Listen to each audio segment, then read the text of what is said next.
Okay, let's do this. Yesterday, it was big day in the NBA in betting circles because DraftKings did hang up win totals for the NBA. So I know Gil likes to do this every single week when it comes to NFL lines. So I decided, let's do a game. Let's guess the win totals for these teams. We're not going to do every single one of them. There's 30 teams. We don't have to burn a whole show doing something like this.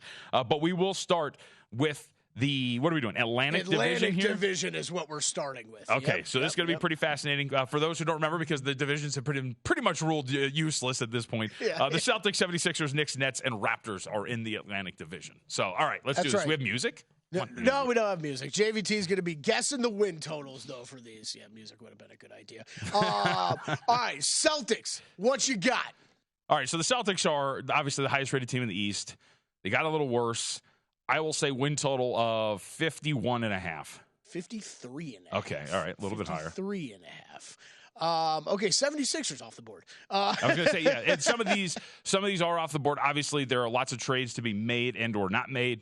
James Harden and Damian Lillard both linked to the Philadelphia 76ers, so those are some power rating shifting players, if you will. Yeah.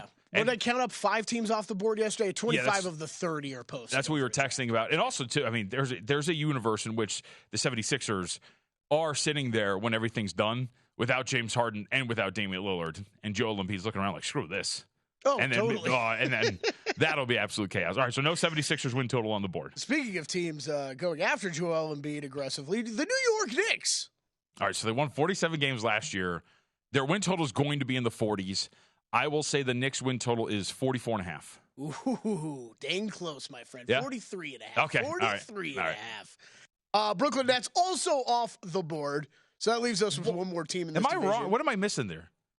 Just because they've got so many assets, so they're a team that could be in play, I guess. I know Mikal Bridges and Damian Lillard have been tied together, but every bit of information has said that both teams at one point wanted the other's star in their own uniform. So It's not really going to work, and they're not going to try. Anyway, all right, so no Brooklyn Nets win total. Got it. All right. Yeah, no Brooklyn Nets. That leaves the Toronto Raptors. All right, so this one's going to be this one should be in the 30s.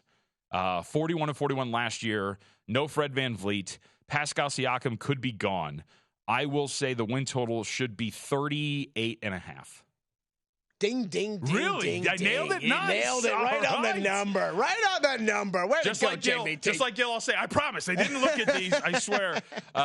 You can kind of get a sense of where they're going to be at, too. So, all right, 38.5 for the Toronto Raptors. You see not only the division odds, which are up there, but the win totals. So we're pretty much getting full betting boards now, and it's July 12th. All of these teams are pretty much set in terms of their personnel, so you can get a really good read on this. The Raptors are fascinating only because, they're a candidate, Kelly, once these start to come out, if you so choose. They're a candidate to look at some alternate unders because it is picking up steam that Pascal Siakam could be on his way out. He's on an expiring deal. The Raptors really have to look at themselves in the eye and say, where are we going in terms of our direction? We do have a young piece in Scotty Barnes. You can argue with OG Anunoby as well that they would keep those two together and want to kind of build as they move forward. But Siakam's a little bit older, and on that last year of a deal, it would make a lot of sense, at the very least at the trade deadline, to take some offers for Siakam. And there's some interest. Did you know? How about this? Did you know that Trae Young followed Pascal Siakam on Instagram? Oh, yep. Watch out. Yep. That's basically reporting these days. Pretty much. I think with this team moving forward, there is a chance. I see, the OG stuff's interesting to me because you just went through, basically a whole year of trade rumors of you talking about moving this guy. Right. And I feel like that's always an awkward situation then to be like, yeah, never mind. We're going to bring you back into the fold. We'll help build around you. So I don't really know if I think he's still going to be around. This feels like it feels like we're headed towards a Scotty Barnes Pirtle rebuild around kind of those two, I guess. Yeah, I'm with you. I think this could be an alternate under. Look out for those when the alts come out. Or even just jump on an under now. Because, I mean, Pascal Siakam, I think he could be gone any day here. Got to tell you, 53.5 seems pretty high for Boston. I don't disagree because this division is not going to be bad. I mean, what the Raptors and Nets, even if the Raptors ship away some of these pieces, the Raptors and Nets are still going to be feisty. Yes. I think the Nets are going to be much better this year.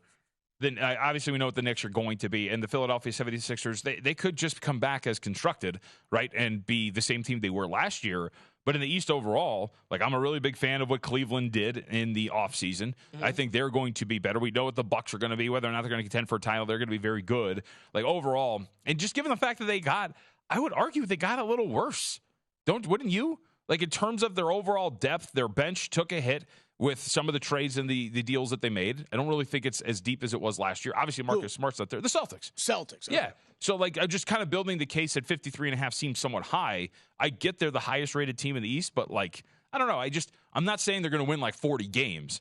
But when I threw out 51.5, like, that's what I thought it was going to be. 53.5 seems somewhat high. I agree. It seems a tick high just because the East is still just so good. Right. That would be my biggest thing there. The Celtics, I'm very interested to see this year because you're right. It's a team that has had. They're one of the few teams in the NBA that when you and I have talked about them, we're talking about a team that not only has that star power up front, but is backed up by quality depth. You're right. You moved away multiple pieces, bringing one big one in return.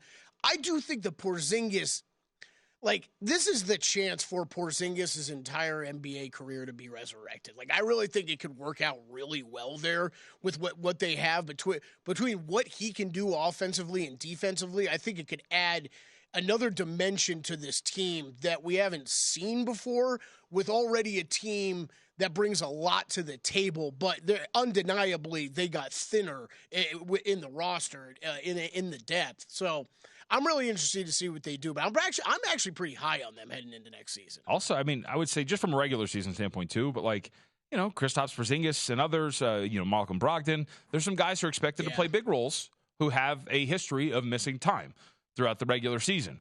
And that's going to be something to monitor, too, because once Malcolm Brogdon and or Kristaps Porzingis goes down, all of a sudden you're looking around, you're like, ooh, well, okay. Like, our depth really isn't what it used to be. So now all of a sudden you're asking some replacement-level guys to step into bigger roles for the Celtics as we move forward in the regular season if some of those guys start to go down. Go to VSiN.com/subscribe to become a VSiN Pro subscriber today.